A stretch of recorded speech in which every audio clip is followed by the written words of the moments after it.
اپنے مرحومین کو شامل کرتے ہوئے کچھ مرحومین کے نام میرے پاس ہیں، ان کو شامل کرتے ہوئے عمومی طور پر تمام مرحوم مومنین مومنات کے لیے، بالخصوص حالیہ واقعات کے شہداء کے لیے، تاریخ تشیع میں جنہوں نے جرم تشیع میں جام شہادت نوش کیا، ان سب کے لیے، جن پر فاتحہ کی تلاوت کرنے والا کوئی نہیں، ان سب کے لیے ایک مرتبہ سورہ الحمد، 3 مرتبہ سورہ اخلاص۔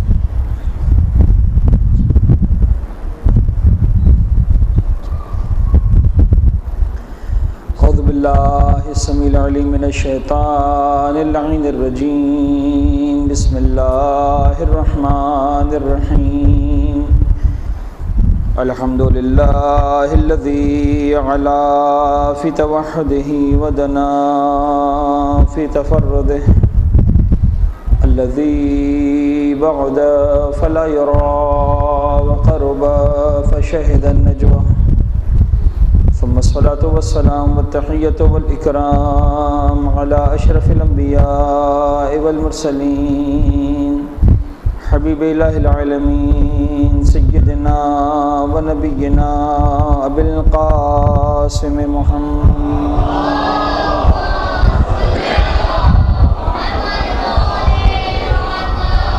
وعلى أهل بيته الطيبين الطاهرين المعصومين المنتجبين، لا سيما على بقية الله في الأرضين وحجته على العالمين، واللعن الدائم على أعدائهم ومنكري فضائلهم وغاصبي حقوقهم أجمعين، من يوم ظلمهم وغصبهم وعداوتهم إلى يوم الدين، بسم الله الرحمن الرحيم، اللهم كن لوليك الحجة ابن الحسن صلواتك عليه وعلى آبائه في هذه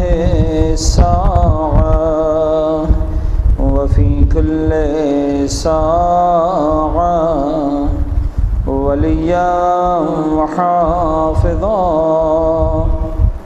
وقائدا وناصرا ودليلا وعينا حتى تسكنه أرضك طوعا وتمتعه فيها طويلا۔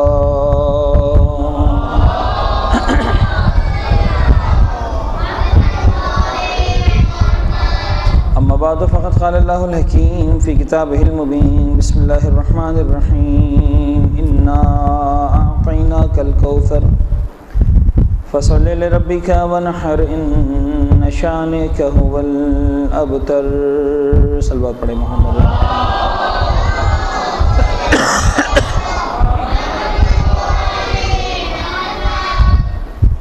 میرے محترم دوستو اور ساتھیو، میں نہایت ہی شرمندہ ہوں کہ آپ تمام عزیزان کو کافی دیر انتظار کرنا پڑا، اور بہرحال فی الجملہ میں اس میں قاصر بھی ہوں مقصر بھی ہوں۔ امید ہے کہ انشاءاللہ کل کی جو گفتگو ہوگی وہ بالکل وقت پر شروع ہو جائے گی۔ عرض یہ ہے کہ میں نے کل نیت کے حوالے سے کچھ بنیادی باتیں آپ عزیزان کی خدمت میں پیش کی تھیں، اور جو باتیں میں نے بیان کی ان کا خلاصہ یہ ہے کہ نیت وہ جزو ہے کہ جو در حقیقت عبادت کو عبادت کی سند دیتا ہے، اور جب تک نیت نہ ہو اس وقت تک کوئی عبادت نہیں بن سکتی۔ اور ممکن ہے کہ ایک معنی جو اس مشہور قول پیغمبر بھی ہے انما الاعمال بالنیہ، اس کا مطلب بھی یہی ہو کہ عمل اس وقت عمل بنتا ہے جب اس کے باقاعدہ نیت کے ساتھ انجام دیا جائے، اور در حقیقت عمل کے اندر بعض اوقات پریکٹیکل آؤٹ کمز اتنا زیادہ نہیں دیکھے جاتے جتنا کہ انٹینشن دیکھا جاتا ہے، عمل یعنی نیت دیکھی جاتی ہے کہ کس نیت کے ساتھ اس کام کو انجام دیا جا رہا ہے۔ مثلا میں کل عرض کر رہا تھا کہ نیت دل کے ارادے کا نام ہے، زبان سے دہرائے ہوئے یا زبان سے ادا کیے گئے الفاظ کا نام نہیں۔ اسی کی ایکسٹینشن میں مزید ایک بات اور، فرض کر لیجئے کہ ایک شخص ظہر کی نماز پڑھنے کے لیے کھڑا ہوا اور اسے پتہ ہے کہ وہ ظہر کی نماز پڑھنے کے لیے کھڑا ہوا ہے، لیکن ہوتا ہے کبھی بے دھیانی میں اس کی زبان سے لفظ اثر نکلا، نماز پڑھنا اثر کی 4 رکعت واجب قربت اللہ، نماز پڑھ لی اس نے، اسے پتہ بھی نہیں ہے کہ اس کی زبان سے اثر نکلا۔ نماز پڑھنے کے بعد اس کے بھائی مثلاً فرض کرنے ساتھ میں بیٹھے ہوئے تھے، کہا بھیا آپ نے ظہر کی نماز پہلے پڑھ لی تھی؟ آپ نے کہا نہیں، ابھی ظہر تو پڑھی۔ کہا نہیں، آپ نے تو اثر کی پڑھی، میں نے خود سنا ہے آپ نے کہا ہے اثر کی نماز پڑھنا قربت اللہ۔ فرض کر لیں کہ آپ کی ریکارڈنگ ہو گئی، آپ کو ریکارڈنگ بھی بتا دی کہ دیکھیں آپ نے اثر کا ہے، اب آپ کو بھی یقین ہو گیا کہ ہاں یہ بات تو صحیح ہے، میرے دل میں ظہر تھا لیکن زبان پر اثر تھا۔ اب یہاں پر ایک سوال پیدا ہوگا کہ آخر یہ نماز ظہر کی مانی جائے گی کہ اثر کی مانی جائے گی؟ یہاں پر بڑی بہت کھل کر بات سامنے آ جائے گی۔ تمام علماء متفقہ طور پر فرماتے ہیں کہ یہ نماز ظہر کی مانی جائے گی، اثر کی نہیں مانی جائے گی۔ یعنی اگر زبان سے کچھ کہہ بھی دیا ہو، دل میں کچھ اور ہو تو دل زیادہ اہم ہے زبان کے مقابلے میں، اس لیے کہ نیت کا اصل تعلق زبان سے ادا کیے گئے الفاظ کا نہیں ہے، نیت کا اصل تعلق دل کے ارادے کا۔ لہٰذا ایک مثال ہمارے علماء نے بڑی ڈسکس کی کہ ایک شخص نے مسجد میں چراغ جلایا، روشنی کی، اس کی نیت یہ تھی کہ نمازی آئیں گے، مومنین آئیں گے، انہیں استفادہ ہوگا، روشنی میں جو ہے نماز پڑھ پائیں گے، تلاوت کر پائیں گے، عبادت کر پائیں گے۔ ہوا اس کے برعکس، ذرا سی ہوا چلی، وہ چراغ جلتا ہوا گرا اور جناب علی مسجد میں آگ لگ گئی، مسجد خاکستر ہو گئی۔ لیکن چونکہ اس کی نیت صاف تھی، مسجد جل جانے کے باوجود اس کے نامہ اعمال میں کوئی گناہ نہیں لکھا جائے گا۔ اور دوسرا شخص جو منافق تھا مثال کے طور پر، اس نے چراغ جلایا ہی اسی لیے کہ ہوا چلے، چراغ گرے اور مسجد میں آگ لگ جائے، اتفاقاً ہوا نہیں چلی اور لوگ چراغ کی روشنی میں آ کے نماز پڑھتے رہے، قرآن پڑھتے رہے، دعائیں پڑھتے رہے، عبادتیں انجام دیتے رہے، وہ سب کچھ کرتے رہیں گے، اس کے نامہ اعمال میں کوئی ثواب نہیں لکھا جائے گا۔ یعنی پریکٹیکل آؤٹ کم بھی اتنا زیادہ امپورٹنٹ نہیں ہے کہ عملی طور پر کیا ہو رہا ہے، فائدہ ہو رہا ہے کہ نقصان ہو رہا ہے، وہ نیت ہے جو طے کرے گی کہ عمل کرنے والے کو فائدہ ملنے والا ہے کہ نقصان ملنے والا ہے۔ یہ بڑا امپورٹنٹ ہے۔ لیکن یہاں تک آنے کے بعد مزید ایک بات نیت کے حوالے سے میں عرض کرنا چاہ رہا ہوں، اور وہ یہ کہ نیت جب ہم کریں گے، یعنی جو ہمارا ارادہ ہوگا کسی بھی عبادت کو انجام دینے کا، اس میں بنیادی طور پر 2 باتیں ہونا ضروری ہیں۔ پہلی بات تو یہ ہونا ضروری ہے کہ میں کیا کر رہا ہوں، اور دوسری بات یہ ہونا ضروری ہے کہ میں کیوں کر رہا ہوں۔ یہ جو کیا کر رہا ہوں اس کا جواب ہمیشہ الگ الگ ہوگا۔ انسان جب وضو کر رہا ہے تو اس سوال کا جواب یہ ہوگا کہ میں وضو کر رہا ہوں۔ جب انسان نماز پڑھ رہا ہے تو سوال کا جواب یہ ہے کہ میں نماز پڑھ رہا ہوں۔ روزہ رکھ رہا ہے تو سوال کا جواب یہ ہے کہ میں روزہ رکھ رہا ہوں، وغیرہ وغیرہ۔ لیکن کیوں کا جواب ہمیشہ ایک ہوگا، اور اس جواب کا نام ہے قربۃ اللہ۔ یہ جو ہم ہر نیت کے اندر آخر میں قربۃ اللہ کہتے ہیں یا سوچتے ہیں یا ہمارے ذہنوں میں ہوتا ہے، وہ یہی ہے۔ نماز پڑھ رہا ہوں قربۃ اللہ، روزہ رکھ رہا ہوں قربۃ اللہ، وضو کر رہا ہوں قربۃ اللہ، غسل کر رہا ہوں قربۃ اللہ۔ یہ قربۃ اللہ کیا ہے؟ یہ قربۃ اللہ در حقیقت اس چھپے ہوئے سوال کا جواب ہے اور وہ سوال یہ ہے کہ بھئی نماز پڑھ رہے ہو تو کیوں پڑھ رہے ہو، روزہ رکھ رہے ہو تو کیوں رکھ رہے ہو، وضو کر رہے ہو تو کیوں کر رہے ہو، غسل کر رہے ہو تو کیوں کر رہے ہو، اور ہر ایک کا جواب ایک ہی، قربت اللہ۔ اب ہمارے ذہنوں میں کئی الگ الگ معنی ہیں قربت اللہ کے۔ کسی کے ذہن میں خیال ہے کہ قربت اللہ کے معنی ہے اللہ سے قرب حاصل کرنے کے لیے، کوئی اس کا ترجمہ کر دیتا ہے، کہتا ہے اللہ سے نزدیک ہونے کے لیے، کوئی مزید ماڈیفائی کر دیتا ہے، کہتا ہے اللہ کی رضا حاصل کرنے کے لیے، کوئی اس کو اور اردو میں لے کر آتا ہے، کہتا ہے یا فارسی میں لے آتا ہے، کہتا ہے اللہ کی خوشنودی حاصل کرنے کے لیے۔ لیکن ان میں سے کوئی بھی جواب صحیح جواب نہیں ہے۔ قربتاً الی اللہ کے ایک ہی معنی ہے، یعنی اللہ کے حکم کی تعمیل کے لیے، فرمان الہی کی بجاوری کے لیے، اس کے آرڈر کو اوبے کرنے کے لیے۔ میں نماز اس لیے پڑھ رہا ہوں کہ اس نے کہا ہے، میں روزہ اس لیے رکھ رہا ہوں کہ اس نے کہا ہے، میں وضو اس لیے کر رہا ہوں کہ اس نے کہا ہے، میں غسل اس لیے کر رہا ہوں کہ اس نے کہا ہے، میں کوئی بھی عبادت کر رہا ہوں اس لیے کر رہا ہوں کہ اس نے کہا ہے۔ لہٰذا جب تک یہ طے نہ ہو جائے کہ پروردگار عالم نے حکم دیا ہے، کوئی عبادت بن نہیں سکتی، اس لیے کہ قربتاً اللہ کے بغیر کوئی عبادت نہیں بنے گی، اور قربتاً اللہ نام ہے در حقیقت اس کے حکم کی اطاعت کا۔ یہی وجہ ہے، ہم سمجھانے کے لیے عرض کروں کہ بدھ کے دن جمعے کی نماز نہیں پڑھی جا سکتی، حالانکہ جمعے کی نماز میں بظاہر کوئی قباحت نہیں ہے، انسان قرآن پڑھ رہا ہے، نماز پڑھ رہا ہے، تکبیر کہہ رہا ہے، الحمد پڑھ رہا ہے، سورہ پڑھ رہا ہے، کر کیا رہا ہے؟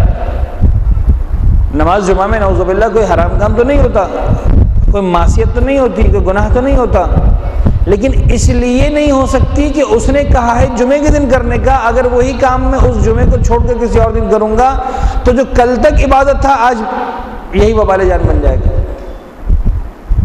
اور فرمانے فجر کی نماز ہے 2 رکعت ہے، میں 3 رکعت نہیں پڑھ سکتا، کیوں نہیں پڑھ سکتے؟ اب ایمانداری سے بتائیے کہ اگر میں فجر کی نماز 2 کی جگہ 3 رکعت پڑھ دوں تو ہوگا کیا؟ میں کہوں گا سبحان اللہ والحمد للہ ولا الہ الا اللہ واللہ اکبر، کیا غلط بات ہے اس کے اندر؟ سبحان اللہ کہا، اللہ کی سبوحیت کا اعلان کیا،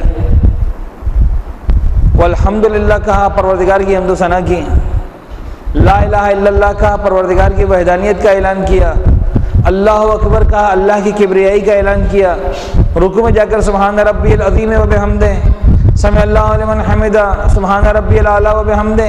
اس میں سے کون سی بات غلط ہے؟ ایماندار سے بتائیے کون سی بات غلط ہے؟ کوئی بات ایسی جو غلط ہے؟ لیکن آپ کسی سے بھی پوچھیے، مجھ سے پوچھیے، مرضی سے پوچھیے، آپس میں دوسرے سے پوچھیے، ہر ایک کہے گا بھائی باطل ہو جائے گی نماز۔ اچھا باطل ایسے ہوگی کہ صرف ایسا نہیں ہے کہ تیسری رکعت باطل ہوگی، پہلی 2 بھی باطل ہو جائیں گی۔ اس دن کے نام اعمال میں فجر کی نماز نہیں لکھی جائے گی، جبکہ ہر ایک نے 2 رکعت پڑھی، آپ نے 3 رکعت پڑھی، 50% مور، لیکن باطل مانی جائے گی وہ 2 رکعت بھی، اس لیے کہ وہ نہیں پڑھا جو اس نے کہا تھا۔ تو اگر کوئی شخص، کوئی مرجع، کوئی عالم، کوئی پڑوسی، کوئی استاد، کوئی بزرگ آپ سے کہہ رہا ہے کہ نماز میں، فجر کی نماز میں تیسری رکعت بڑھانے کی اجازت نہیں ہے، تو کیا آپ کو یہ حق حاصل ہے کہ آپ اس پر الزام لگاتے ہیں کہ یہ تو اللہ کی وحدانیت کے منکر ہو گئے، یہ تو اللہ کی سبوحیت کے منکر ہو گئے، یہ حمد الہی کے منکر ہو گئے، یہ اللہ کی کبریائی کے اعلان کے منکر ہو گئے، اس لیے کہ سبحان اللہ کہنے کا منع کر رہے ہیں، الحمدللہ کہنے کا منع کر رہے ہیں، لا الہ الا اللہ کہنے کا منع کر رہے ہیں، اللہ اکبر کہنے کا منع کر رہے ہیں؟ کیا ایماندار سے بتائیے حق حاصل ہے ہمیں؟ اور ہم کسی پہ الزام لگاتے ہیں کہ صاحب یہ جو منع کر رہے ہیں کہ تیسری رکعت نہیں پڑھ سکتے، یہ در حقیقت اللہ کی وحدانیت کے ہی منکر ہو گئے ہیں، تو مانتے ہی نہیں خدا کو اللہ۔ اگر ہوتا تو کہتے کہ پڑھو لا الہ الا اللہ، اجازت دیتے ہیں، تو ہمیں فوراً سمجھ میں آتا ہے کہ نہیں، قربت اللہ کا مطلب ہی ہے کہ بات کا صحیح ہونا غلط ہونا اور ہے، دیکھنا یہ نہیں کہ بات صحیح ہے کہ غلط، دیکھنا یہ ہے کہ آیا اس کی طرف سے اجازت ہے کہ نہیں۔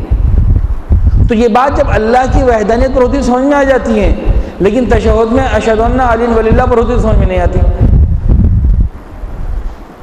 مرجع کہتا ہے کہ بھائی تشہد میں کہنے کی اجازت نہیں ہے، وہ کہتے ہیں دیکھو یہ تو مولانا جو ہے وہ علی ولی اللہ کی منکر ہو گئے۔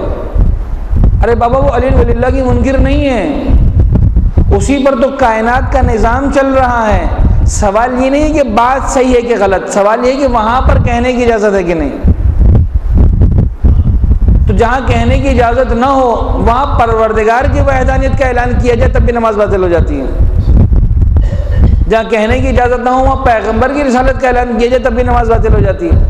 بھئی اجازت نہیں کہنے کی، بات کا صحیح ہونا اور غلط ہونا معیار نہیں ہے، ہر صحیح بات ہر جگہ پر نہیں کی جا سکتی۔ تو تیسری رکعت بظاہر بالکل صحیح ہے، مغرب کی نماز اس تیسری رکعت کے بغیر مغرب کی نماز نہیں بنے گی، لیکن اسی تیسری رکعت کو اگر میں فجر کے اندر لے کر آ جاؤں تو وہ پہلی 2 رکعتوں کو بھی باطل کر دے گی۔ ایک صلوات پڑھ دیجیے کہ محمد و آل محمد۔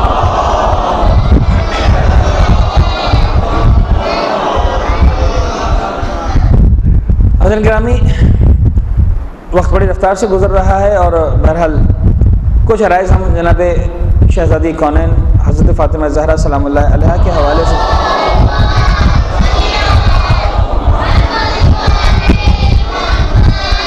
جب میں ان ذوات مقدسہ کی حیات طیبہ کا مطالعہ کرتا ہوں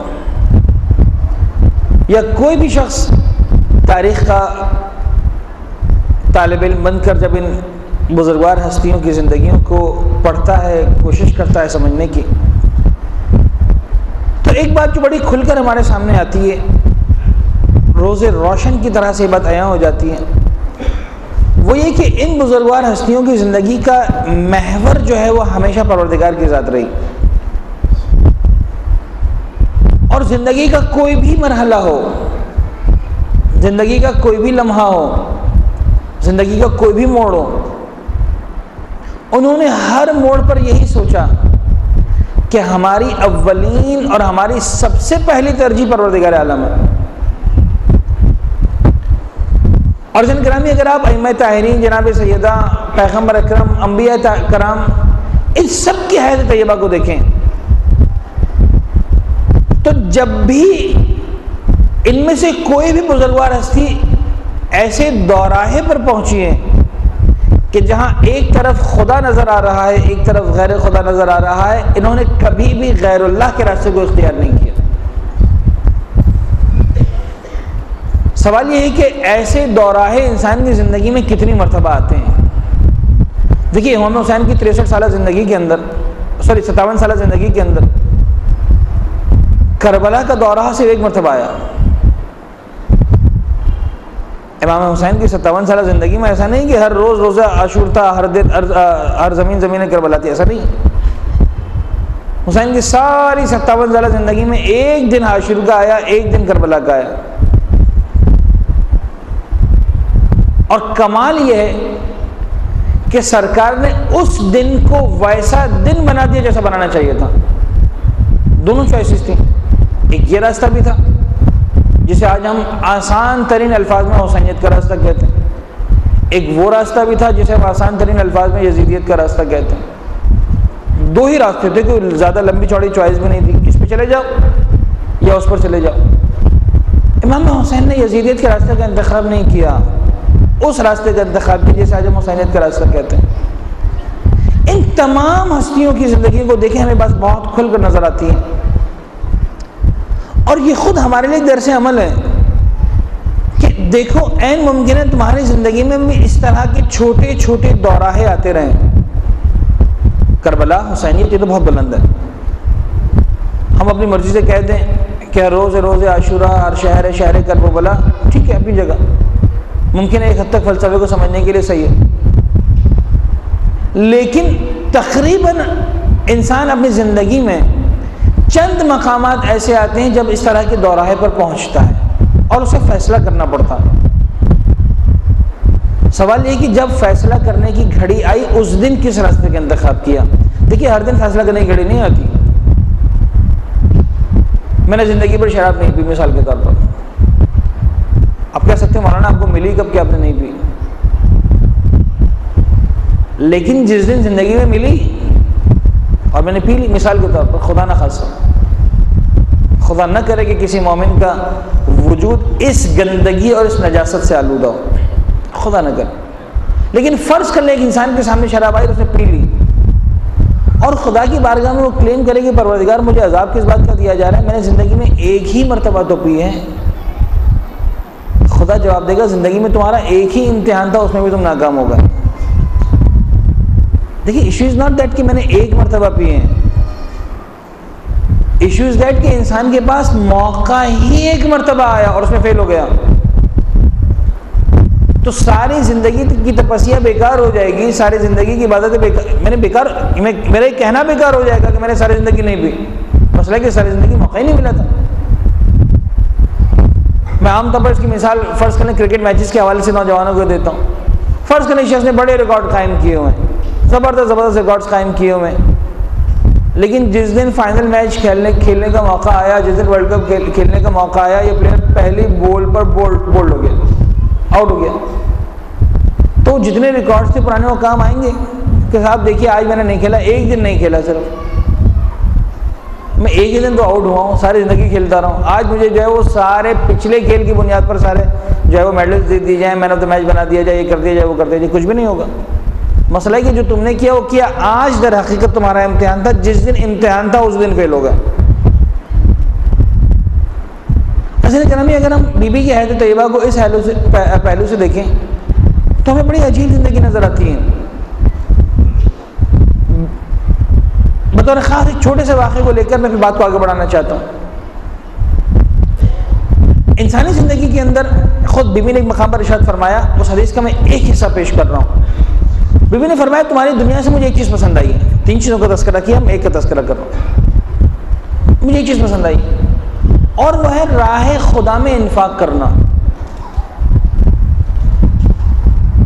تمہاری دنیا سے اگر مجھے کچھ چیز اچھی لگتی ہے، میں انجوائے کرتی ہوں، مجھے مزہ آتا ہے، تو ہمارے پاس اگر کہا جائے کہ بھائی دنیا میں 3 چیزیں بتاؤ جس میں تمہیں مزہ آتا ہے، میں سمجھتا ہوں میں سے ہر ایک کے ہاتھ میں ایک کاغذ دے دیا جائے اور کہا جائے کہ سکون سے غور کرو، سوچو کس چیز میں مزہ آتا ہے۔ دنیاوی اعتبار سے بات ہو رہی ہے، آخرت کے اعتبار سے بات نہیں ہو رہی کہ آپ لکھیں مجھے مجلس میں مزہ آتا ہے یا عزاداری میں مزہ آتا ہے یا نماز میں مزہ آتا ہے وغیرہ، نہیں، دنیاوی اعتبار سے دیکھو کس چیز میں مزہ آتا ہے۔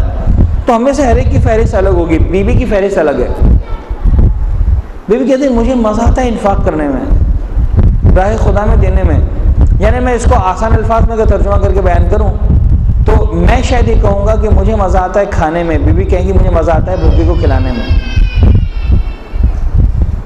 کھانے کی لذت بہت اچھی لذت ہے، واقعی انسان کو بھوک لگی ہو اور کھانا مل جائے بڑا مزہ آتا ہے، پیاس لگی ہو پانی مل جائے بڑا مزہ آتا ہے، لیکن پیاس لگی ہو پینے کا مزہ اور ہے، پیاس لگی ہو کسی پیاسے کو پانی پلانے کا مزہ اور ہے۔ اچھا یہ دورہ زندگی میں نے کہا نا بار بار نہیں آتے ہیں، عام طور پر ایک ہی مرتبہ آئے گا، 2 مرتبہ آئے گا، سدا نہیں آئے گا۔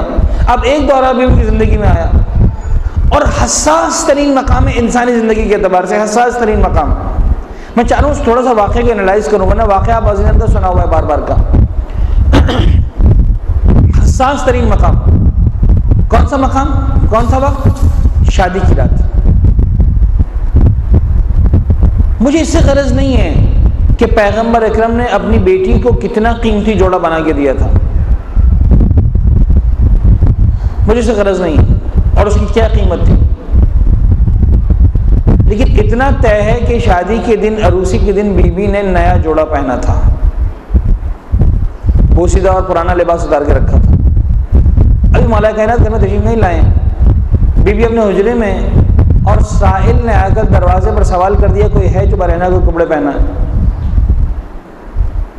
بے لباس کو لباس دیں۔ اب مجھے نہیں معلوم یہ وہی فرشتہ تھا جو کبھی روٹی مانگنے آ جاتا تھا،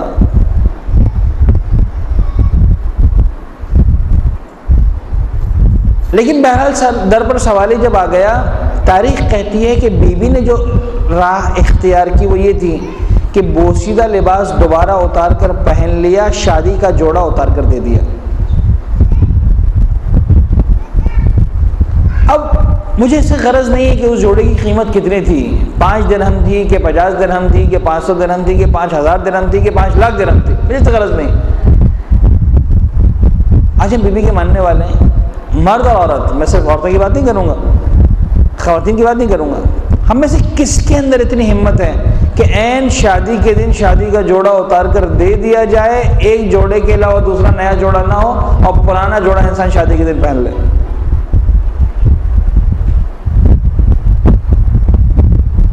اب ذرا غور کیجئے یہ کیا میسیجز ہیں بی بی کے ہمارے لیے، یہ کیا پیغام ہے یعنی بیوی بتانا چاہ رہی کہ دیکھو میری چوائسیز یہ ہیں زندگی کے اندر،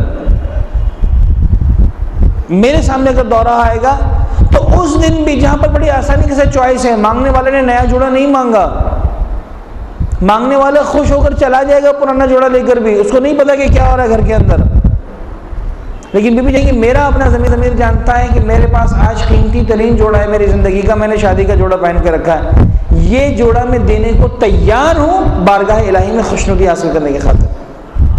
دس از ویری امپورٹنٹ. عزیزان گرامی، بیوی جہاں خواہشات کی اس طرح سے قربانی دے سکتی ہے جہاں حلال حرام کا مسئلہ نہیں ہے، تو بیوی کا ماننے والا، مولا کا ماننے والا، اہل بیت کے راستے کو اختیار کرنے والا اپنی ناجائز خواہشات کی قربانی کیوں نہیں دے سکتا؟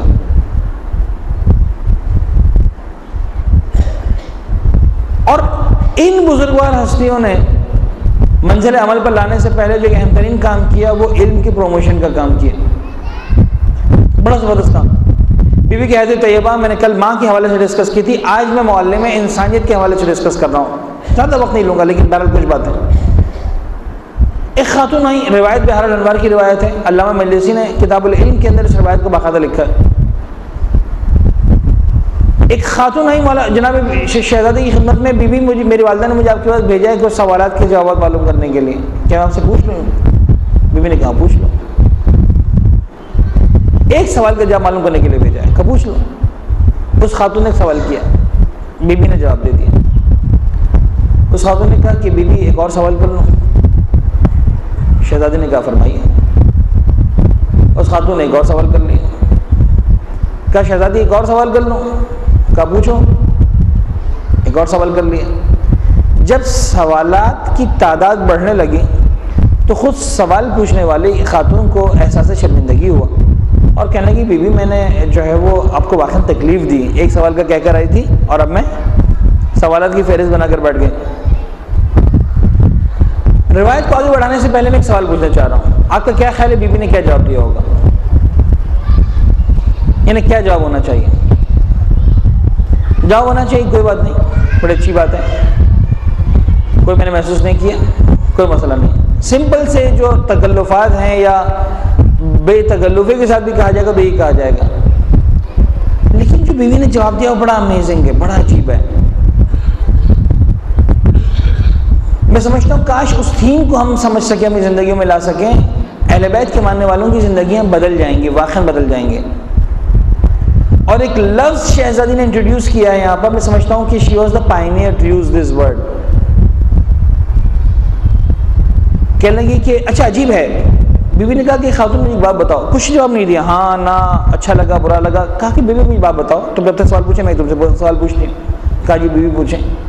کہا کہ اگر کوئی شخص تمہیں کچھ وزن دے کہ اس وزن کو اٹھاؤ اور اس گھر کی چھت تک پہنچا دو، ہلکا سا وزن ایک سٹوری اوپر، اور اس کے لیے مثال کے طور پر جناب علی تمہیں 1000 درہم دے دے، 10,000 درہم دے دے، تمہیں وزن بھاری لگے گا؟ میں آج کی زبان میں ترجمہ کروں. مثال کے طور پر جناب علی آپ سے کوئی کہے کہ گلاس پلا دو پانی کا، اور کہے کہ بھائی تو اگر مجھے پانی کا گلاس پلاؤ گے وہاں سے لا کر تو میں تمہیں ایک مرتبہ پانی پلانے کے، ایک گلاس پانی پلانے کے تمہیں 10,000 روپے دوں. تو مجھے ایمانداری سے بتائیے کہ کسی کو بھی ہم میں سے بھاری پڑے گا کہ صاحب یہ پانی کا گلاس ہم سے مانگ رہے ہیں؟ بلکہ عین ممکن ہے ہم خوش ہو جائیں کہ بھائی جس کام کے 10 پیسے نہیں ملتے، لوگ شکریہ کہہ کر آگے بڑھ جاتے ہیں، آپ 10,000 روپے دے رہے ہیں، اس سے خوشی کی بات کیا ہے؟ روزانہ ایسی نوکری پہ رکھ لیجئے، روزانہ ہم آپ کو ایک گلاس پانی پلا دیا کریں گے. بیوی نے کہا مجھے بتاؤ کہ اگر تمہیں کوئی اس طرح سے چھوٹا سا وزن دے اٹھانے کے لیے تمہیں بھاری مشکل لگے گا؟ کہا بیوی کیسی بات کرتی ہیں، کہاں سے مشکل لگے گا؟ تمثیل. یہ طریقہ تعلیم تو طریقہ تدریس تھا مربیان انسانیت کا کہ ہر انسان سے اس کے ذہن کے لیول کے مطابق بڑے سادہ، صاف، آسان الفاظ میں بات کیا کرتے تھے. جب اس خاتون کی سمجھ بات آ گئی تو بیوی کہنے لگی تمہیں معلوم ہے تم ایک سوال مجھ سے پوچھتی ہو، میں تمہیں ایک جواب دیتی ہوں، تمہیں پتہ ہے خدا مجھے کتنا اجر دے رہا ہے اس ایک سوال کا جواب دینے کا؟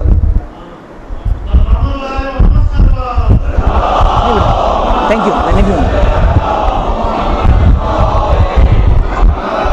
تمہیں پتہ ہے مجھے خدا کتنا جواب دے رہا ہے، کتنا اجر اور ثواب مل رہا ہے صرف ایک سوال کا جواب دینے پر؟ کہانی بھی کب سنا میں بتاتی ہوں. اس زمین اور آسمان کے درمیان جو کچھ ہے، اس کو ہیرے اور جواہرات اور مال دنیا اور متاع سے بھر دیا جائے، زمین اور آسمان کے درمیان جو کچھ ہے. دیکھیں کچھ باتوں کو ہم سمجھ نہیں پاتے ہیں، میں آپ کو تمثیل انہیں سمجھانے کی کوشش کرتا ہوں. فرض کر لیجیے یہاں پر سونے کی ایک اینٹ رکھی ہوئی ہو، ظاہر سی بات ہے کہ اینٹ ہوگی تو 3 کلو 4 کلو 5 کلو 8 کلو کی اینٹ ہوگی. اس کی کیا ویلیو ہے؟ اس اینٹ کے اوپر دوسری اینٹ، دوسری کے اوپر تیسری، تیسری کے اوپر چوتھی، چوتھی کے اوپر پانچویں انبار لگ جائے. پھر اس کمرے کو آہستہ آہستہ آہستہ پورا بھر دیا جائے. صرف اس ایک کمرے کو آپ لے لیجیے، اگر یہ پورا کا پورا ہال سونے کی اینٹوں سے بھر دیا جائے، اس کی قیمت کتنی ہوگی؟ اربوں خربوں روپے تک پہنچ جائے گی. نکل کے پورے سین میں چلے گئے، پورا بھر دیجیے سونے کی اینٹوں سے انبار لگا دیجیے. صرف اتنا سا ایریا اگر سونے اور ہیرے اور جواہرات سے بھر دیا جائے تو اس کی قیمت اربوں خربوں میں پہنچ جائے گی. کہاں پوری دنیا کی بات ہو رہی ہے، دنیا اور مافیا کو بھر دیا جائے، تب بھی اس اجر و ثواب کا 1% بھی ادا نہیں کر سکتے کہ جو پروردگار اللہ مجھے دے رہا. پھر بی بی نے ایک جملہ کہا، اے بی بی تجھے معلوم ہے قیامت کا دن ہوگا، اور عجیب ہے یہ روایت، کاش اس روایت کو ہم سمجھیں. فرماتی قیامت کا دن ہوگا، منادی آئے گا اور ایک ندا دے گا، اینا کافلو ایتام آل محمد، آل محمد کے یتیموں کی کفالت کرنے والے کہاں ہیں؟ ہم بڑے خوش نصیب ہیں. ایک حوالے سے ایک ٹائٹل ہے جو میرے اور آپ کے لیے منتخب کیا گیا ہے، اور بی بی نے اس کو منتخب کیا. ایک عنوان ہے، ایک لقب ہے، جو بھی کہہ لیجیے، ہم سب کو دیا گیا ہے، اور وہ لقب ہے یتیم آل محمد. ہم سب یتیمان آل محمد ہیں. میں اور اس طرح سے ان بزرگوار ہستیوں نے ہم سب کو اپنے آپ سے منسوب کیا. آل محمد کی یتیم کیا مطلب؟ فرماتے ہیں کہ جس انسان کا باپ مر جائے وہ یتیم ہے، لیکن اس سے زیادہ یتیم وہ ہے کہ جس کا امام موجود ہو لیکن پردے غیبت میں ہو.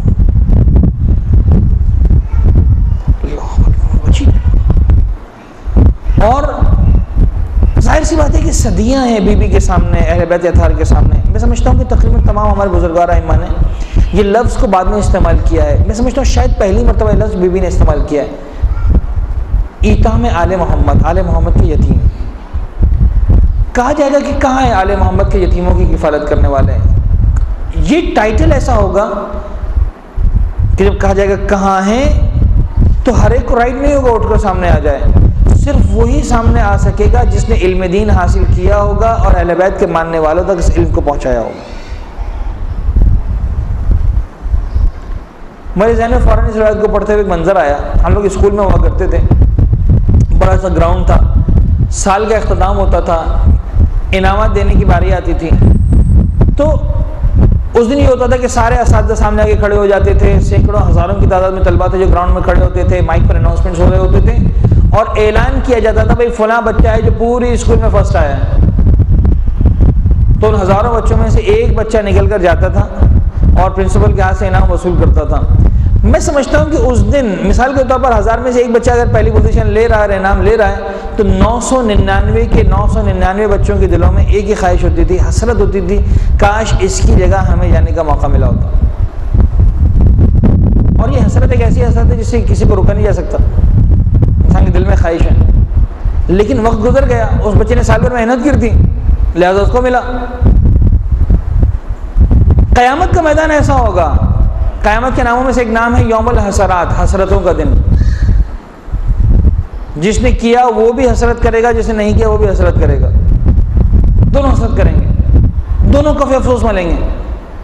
تو یہ لوگ انسان حسرت کرے گا، بلایا جائے گا تو کون آئے گا؟ کوئی نہیں آئے گا، صرف وہ علماء جنہوں نے علم دین حاصل کیا ہوگا اور باقاعدہ اس علم کو اہل بیت کے ماننے والوں تک پہنچایا، منو in as it is exactly what it was, پہنچایا ہوگا. پھر کہا گیا کہ ان کو حلے دیے جائیں گے، ایک ایک کو ہزاروں کی تعداد میں حلے دیے جائیں گے. اس کے بعد جتنے افراد کو انہوں نے سکھایا تھا ہر ایک کے نام پر حلے دیے جائیں گے. اب ان سے کہا جائے گا تم اپنے شاگردوں میں بانٹو جس کو تم نے علم سکھایا تھا. وہ آپ بانٹیں گے، ان سے کہا جائے گا تم آگے بانٹو، وہ ان سے کہا جائے گا تم آگے بانٹو. جب وہ سب بانٹ لیں گے، جتنا بٹا ہوگا دوبارہ اس اصل استاد کو سارا کا سارا دوبارہ دیا جائے گا، اس سے زیادہ. بیوی فرماتی جو حلے دیے جائیں گے ان میں سے ایک تار، ایک دھاگا، پھر وہی جملہ استعمال کیا، دنیا اور مافیہ کو بھر دیا جائے، اس ایک دھاگے کی قیمت ادا نہیں کر سکتے.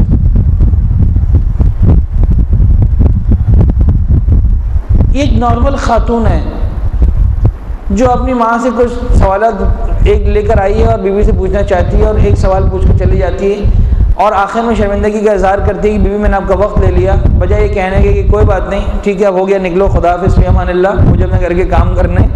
اس کے بجائے بیوی اتنی لمبی حدیث بیان کرتی ہیں. یہ کیا ہے؟ کیا میٹافور ہے اس کے پیچھے؟ کیا فلسفہ ہے؟ کیا تصور ہے؟ تصور یہ ہے کہ میں اور آپ سمجھیں کہ علم حاصل کرنا کتنا امپورٹنٹ ہے. عزیزان گرامی، آج کی ہماری دنیا کا ایک بہت بڑا مسئلہ، میں بہت ہی واضح الفاظ میں بات کرنے کی کوشش کر رہا ہوں. آج کی ہماری دنیا کا ایک بہت بڑا مسئلہ یہ ہے کہ ہم ان موضوعات پر بات کرنے سے نہیں کتراتے جن موضوعات کے بارے میں ہمارے پاس سفیشینٹ نالج نہیں ہے. اور عجیب بات یہ ہے کہ یہ والا سلوک ہم صرف علم دین کے ساتھ کرتے ہیں، کسی اور علم کے ساتھ نہیں کرتے ہیں. یعنی آج ایمانداری کے ساتھ مجھے بتائیے کہ اگر میں کسی ڈاکٹر کے پاس چلا جاؤں اور ایسا ڈاکٹر ہو جو ماہر ترین ڈاکٹر ہو، جس سے ایک وزٹ کی فیس 2000 روپے ہوتی ہو، اور اپنے علم کا ماہر ہو، اور میں جا کر اسے کہوں ڈاکٹر صاحب آپ اتنے بڑے ڈاکٹر ہیں، یہ بیچارے ججز کی بحالی کا مسئلہ چل رہا ہے، کوئی گائیڈ لائن دے دیجیے. اب مجھے ایمانداری سے بتائیے کہ واٹ ہی ول سے، وہ ڈاکٹر کیا جواب دیں گے؟ وہ کہیں گے صاحب آپ کو آپریشن کرانا میرے پاس آئیے، بیماری کا علاج کرانا میرے پاس آئیے، وکلا کا مسئلہ قانون دان سے جا کر پوچھیے، it is not my field. اور کسی ماہر ترین وکیل سے جا کر کہیے کہ میرے مثال کے طور پر جو ہے وہ ہارٹ بیٹ کا مسئلہ ہے، بلڈ پریشر کا مسئلہ ہے، ہارٹ اٹیک کا مسئلہ ہے، کوئی مجھے دوائی سجیسٹ کر دیجیے. کہ وہ ماہر ترین وکیل جو وکالت کے اہم ترین موضوعات پر بات کرنے میں ذرا بھی نہیں ہچکچاتا، وہ دل کے معاملے میں آ کر کہے گا کہ بھائی آپ جائیے کسی کارڈیولوجسٹ کے پاس، کسی ڈاکٹر کے پاس، اس سے جا کر علاج کروائیے، اس سے پوچھیے، اٹس مائی فیلڈ، میں نے اس کے بارے میں نہیں سیکھا ہے کچھ. اچھا آپ کو میڈیکل کے بارے میں کچھ نہیں معلوم؟ نہیں معلوم ہے میڈیکل کے بارے میں، مجھے پتا ہے کہ سر کا درد ہو تو گولی کھائی جاتی ہے، مجھے پتا ہے شوگر ہو تو مٹھاس سے پرہیز کیا جاتا ہے، لیکن بہرحال it is not my field, میں کچھ نہیں بولوں گا، جائیے آپ ڈاکٹر سے معلوم کیجیے. ڈاکٹر صاحب آپ کو وکالت کا کچھ نہیں معلوم، قانون کا کچھ نہیں معلوم؟ کہا نہیں مجھے معلوم ہے، کیس کیا جاتا ہے، پریشانی ہوتی ہے، کورٹ میں جانا ہوتا ہے، لیکن it's not my field, I am not going to interfere, میں اس کے اندر مداخلت نہیں کروں گا. یہ وکیل تھا، اس نے میڈیکل کے اندر جو ہے وہ مداخلت نہیں کی، وہ ڈاکٹر تھا، اس نے وکالت کے اندر مداخلت نہیں کی. لیکن ان دونوں میں سے کسی سے بھی دین کے بارے میں کوئی بھی سوال پوچھ لیجیے، وہ دے ول نیور سے، کبھی بھی نہیں کہیں گے آئی ڈونٹ نو، کہیں گے ہاں میں جانتا ہوں. نفق دے گی کہیں گے جانتا ہوں. اس طرح سے بات شروع کریں گے جیسے دین چلا ہی ان کے گھر سے.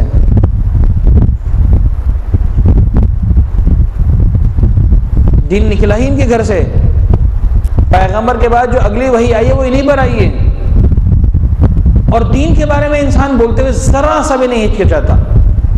واجبات کا مسئلہ ہو، عبادتوں کا مسئلہ ہو، نماز روزے کا مسئلہ ہو، عقائد کا مسئلہ ہو، تاریخ کا مسئلہ ہو، ہم نہایت ہی آسانی کے ساتھ جو ہمارے ذہن میں آتا ہے اسے دین بنا کر پیش کر دیتے ہیں. عزیزان گرامی، بی بی کا یہ کردار ہم کو بتا رہا ہے کہ دیکھو promotion of knowledge and right knowledge is that level important. صرف بات اتنی سی نہیں ہے کہ ایک مسئلہ پوچھا گیا جواب دے دیا گیا. بات یہ ہے کہ آل محمد کی جو ذمہ داری تھی، بعض اوقات اس کفالت کو پورا کرنے کے لیے جو افراد آ رہے ہیں قیامت کے میدان میں انہیں یہ رسپیکٹ ملے گی، کہا جائے گا کہاں ہے آل محمد کے یتیموں کی تربیت کرنے والا. کتنا امپورٹنٹ ہے، کتنا امپورٹنٹ ہے. لیکن کوئی بھی شخص پہلے دن سے عالم دین نہیں بن جاتا. ایک دن ہوتا ہے جب وہ اس راستے پر قدم بڑھاتا ہے. اور میں بڑے اطمینان کے ساتھ کہہ رہا ہوں کہ وہ دن بڑا کروشل دن ہے، بڑا سخت دن ہے، بڑا تاریخ ساز دن ہے. اور آج ہمارا معاشرہ، میں اپنی خدمت عرض کروں کہ ان افراد کو جو جوانی کے عالم میں 16 سال کی عمر میں، 17 سال کی عمر میں، 18 سال کی عمر میں علم دین حاصل کرنے کے لیے نکلتے ہیں، جتنا زیادہ کرٹیسزم کا سامنا ان کو کرنا پڑتا ہے کسی کو نہیں کرنا پڑتا.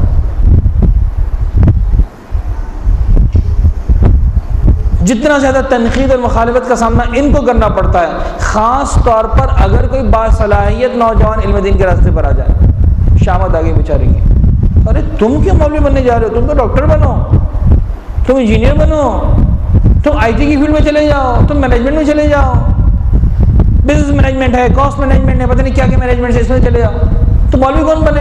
بیچارہ کچھ نہیں کر سکتا، مولوی بن جائے گا۔ بدترین ان پٹ دینے کے بعد ہم چاہتے ہیں کہ بہترین آؤٹ پٹ ملے۔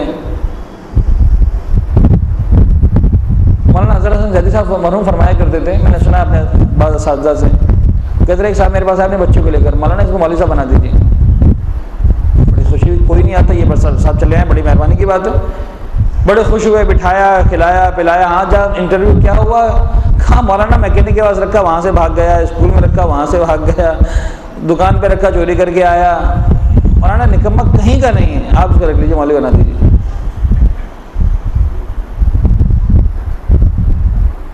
کہاں وہ ٹائٹل، این کافل ایتام آل محمد، کہاں ہمارا یہ انداز؟ پھر ہم سمجھتے ہیں کہ ہمارا معاشرہ ترقی نہیں کر رہا، پھر ہم سمجھتے ہیں کہ ہماری قوم ترقی نہیں کر رہی، پھر ہم سمجھتے ہیں کہ ہماری قوم انتشار کا شکار ہے۔ ہم نے وہ لیڈرشپ فراہم کرنے کی کوشش کب کی ہے؟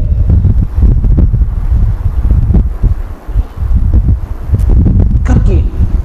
مجھے کا واقعہ یاد آتا ہے، واقعہ ایک صاحب نے آ کر مولانا نصرالدین سے پوچھا، مولانا میں ایک سوال کا جواب دیجیے۔ مولانا نصرالدین نے کہا مجھے نہیں آتا۔ اب مجھے نہیں پتا حکایت ہے کہ واقعہ کیا ہے۔ ایک اور سوال پوچھا کہ آپ اور اس کا جواب دے دیجیے، کہ وہ بھی نہیں آتا۔ تیسرا سوال پوچھا کہ نہیں آتا۔ کہ اتنا بڑا امام صاحب کیوں رکھا ہے پھر آپ نے، آپ کو نہیں آتا؟ مولانا نصرالدین کو ایک بات آتی تھی، انہوں نے فوراً امام صاحب سے اٹھایا، پوچھنے لگے سر پہ رکھا، کہا چلو اب تم جواب دینا شروع کرو۔ پھر تم سمجھتے ہو امام صاحب پہ رکھنے سے جواب آ جانا شروع ہو جاتے ہیں، تو ٹھیک ہے اب تم جواب دینا شروع کر دو۔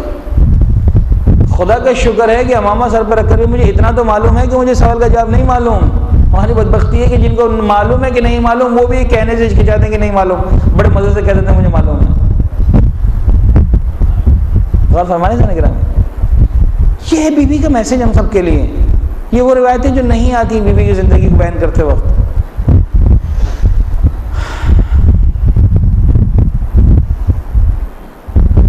لیکن جو ایام وہ ایام ہے جو بی بی کی زندگی کے آخری ایام ہیں، اور وصیتوں کے ایام ہیں، تکلیفوں کے ایام ہیں۔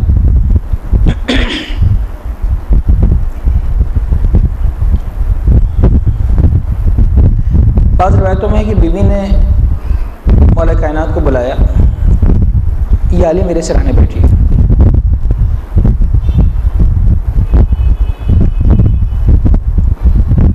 عجیب ہے، یہ ان ہستیوں کا تذکرہ ہے کہ ٹھیک ہے ظاہری اعتبار سے وہ چاہے کیسے ہی رکھ رکھاؤ کی منزل سے گزر رہے ہوں، لیکن باطنی اعتبار سے وہ ہستیاں ہیں جو جانتے ہیں کہ کیا ہونے والا ہے۔ مولا جانتے ہیں کہ اب بیوی کا آخری وقت نزدیک ہے،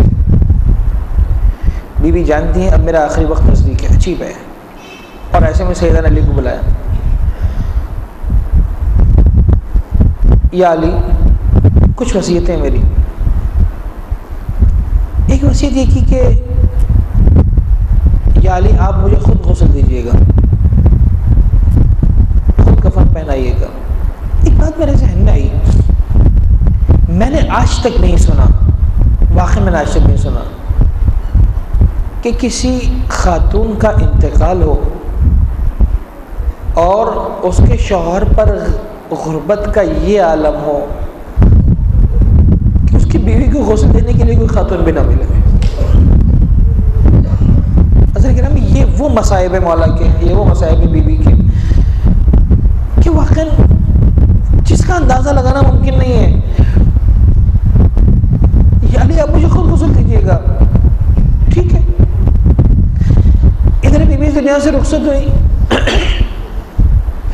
ادھر مولا کائنات نے رات کی تاریکی میں، رات کے سناٹے میں غسل دینے کے وقت کا انتخاب فرمایا۔ وصیت تھی بیوی کی مجھے رات کے سناٹے میں دفن کیا جائے، رات کی تاریکی میں دفن کیا جائے۔ وصیت تھی بیوی کی کہ جنہوں نے مجھ پر ظلم ڈھایا انہوں نے مجھے میرے جنازے میں شامل نہ ہونے دیا۔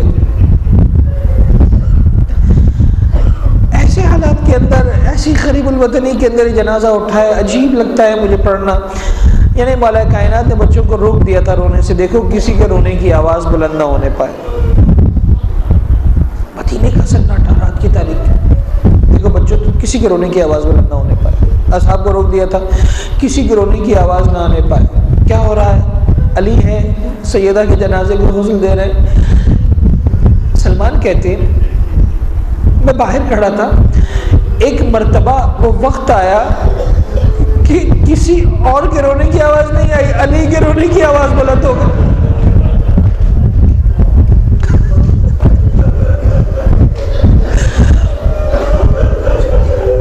اجرکم اللہ۔ علی جیسا صابر انسان برداشت نہ کر سکا۔ سلمان کہتے ہیں میں نے اس کو کچھ نہ کہا۔ جب اس مرحلے سے گزر گئے، میں نے ایک مرتبہ اپنے مولا سے دریافت کیا، یا علی مجھے ایک سوال کا جواب دیجئے، اگر دنیا میں کوئی مجھ سے پوچھتا کہ دنیا کا صابر ترین انسان کون ہے تو میں آپ کا نام لیتا، لیکن ایسی کیا بات ہو گئی کہ آپ کی گریے کی آواز بلند ہو گئی؟ علی کیا کہے؟ سلمان پہلو شکستہ کو زہرا نے مجھ سے مرتے دم تک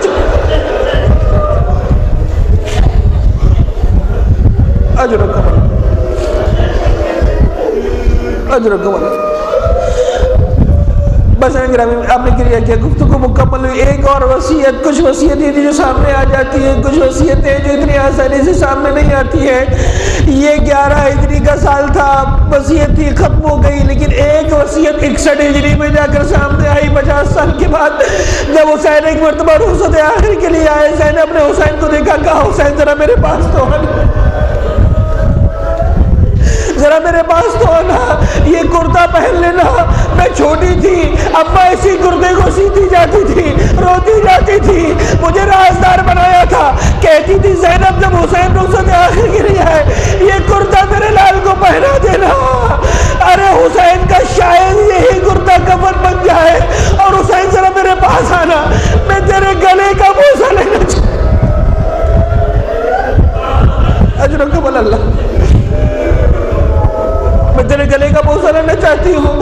حسین نے گلے کا آگے بڑھایا، زینب نے گلے کا بوسہ لیا، کہا بہن یہ کیا کیا؟ کہا بھیا اماں کی وصیت کو پورا کر رہی ہوں۔ اماں نے کہا تھا حسین کے گلوں کا بوسہ دینا، ایک وصیت حسین کو یاد آئی، کہا ذرا اپنے بازو سے رضا کو ہٹانا، میں بابا کی وصیت پورا کرنا چاہتا ہوں، لیکن میں بی بی سے ایک بات عرض کرنا چاہتا ہوں، بی بی آپ کی بڑی خواہش تھی یہ کرتا حسین کا کفن بن جاتا، لیکن تاریخ کربلا نے بتایا جب زینب اجڑا ہوا قافلہ لے کر واپس آئی، قبر سیدہ پر کرتے کو ڈالا، ابا تیرا حسین بے گورو کفن کربلا کے۔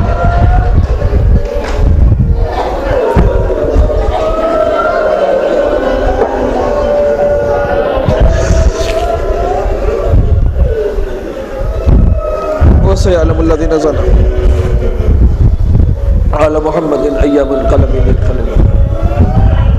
پروردگار تجواد سے محمد و آل محمد کا ہمارے اس خلیل توسل کو اپنی بارگاہ میں قبول فرما۔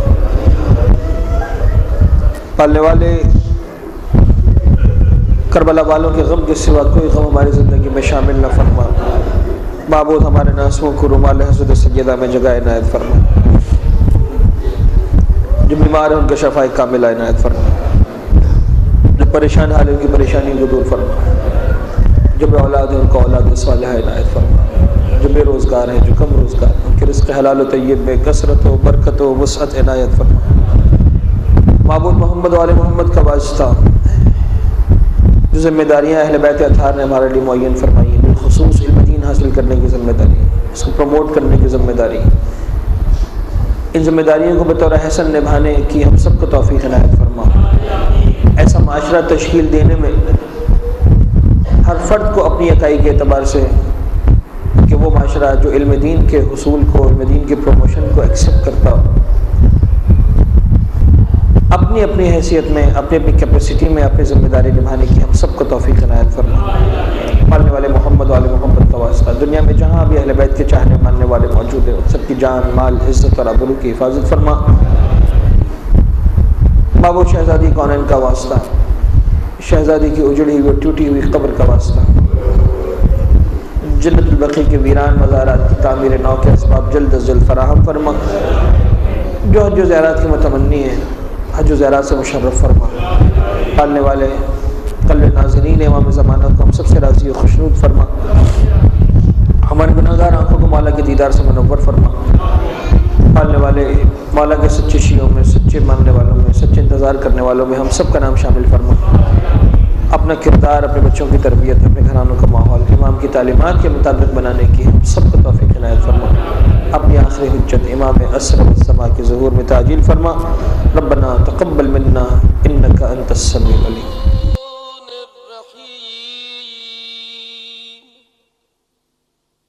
اللهم كن لوليك الحجة ابن الحسن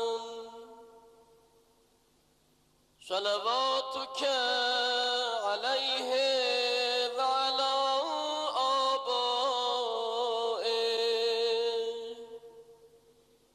في هذه الساعة وفي كل ساعة وليا وحافظا وقائدا وناصرا ودليلا وعينا حتى تسكنه أرضك طوعا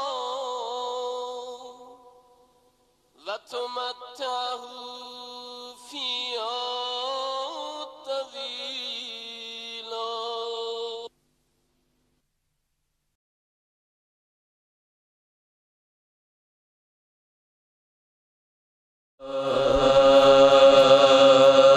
صبت وليا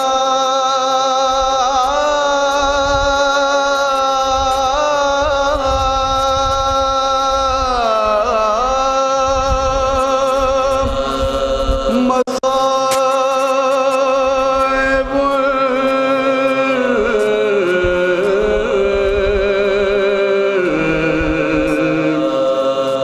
لا أنغى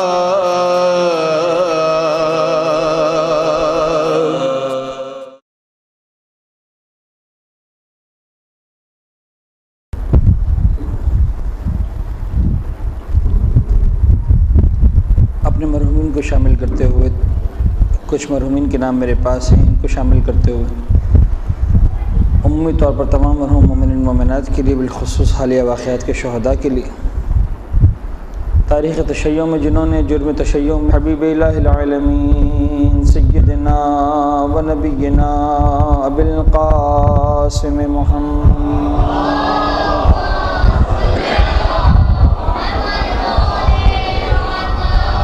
وعلى أهل بيته الطيبين الطاهرين المعصومين المنتجبين لا سيما على بقية الله في الأرضين وحجته على العالمين واللعن الدائم على أعدائهم ومنكري فضائلهم وغاصبي حقوقهم أجمعين من يوم ظلمهم وغصبهم وعداوتهم إلى يوم الدين بسم الله الرحمن الرحيم اللهم كن لوليك الحجة ابن الحسن صلواتك عليه وعلى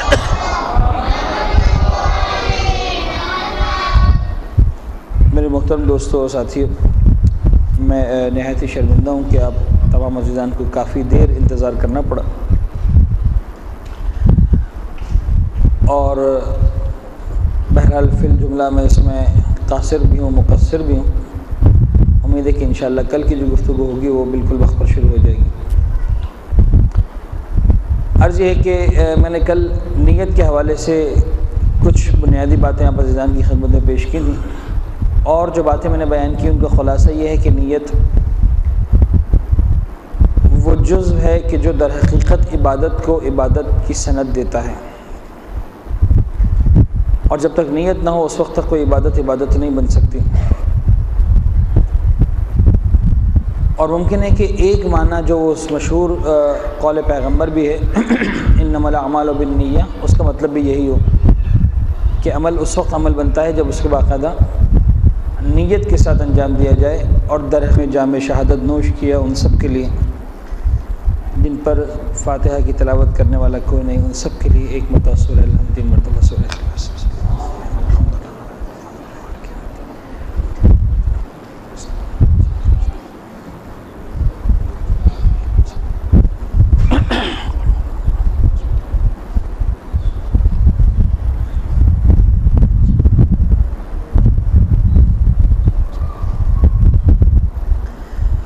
اللہ السمیع العلیم من الشیطان اللعین الرجیم، بسم اللہ الرحمن الرحیم، الحمد للہ الذی علا فی توحدہ ودنا فی تفردہ، الذی بعد فلا یرا وقرب فشہد النجوہ، ثم الصلاة والسلام والتحية والإكرام على أشرف الأنبياء والمرسلين على آبائه في هذه الساعة وفي كل ساعة وليا وحافظا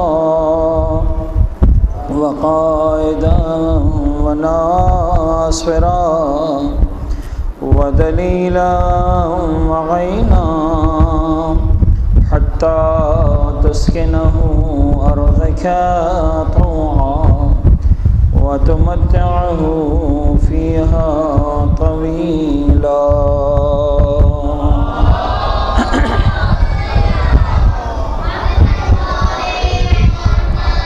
أما بعد فقد قال الله الحكيم في كتابه المبين، بسم الله الرحمن الرحيم، إنا أعطيناك الكوثر فصل لربك وانحر إن شانئك هو الأبتر۔ صلوات پڑھیں محمد۔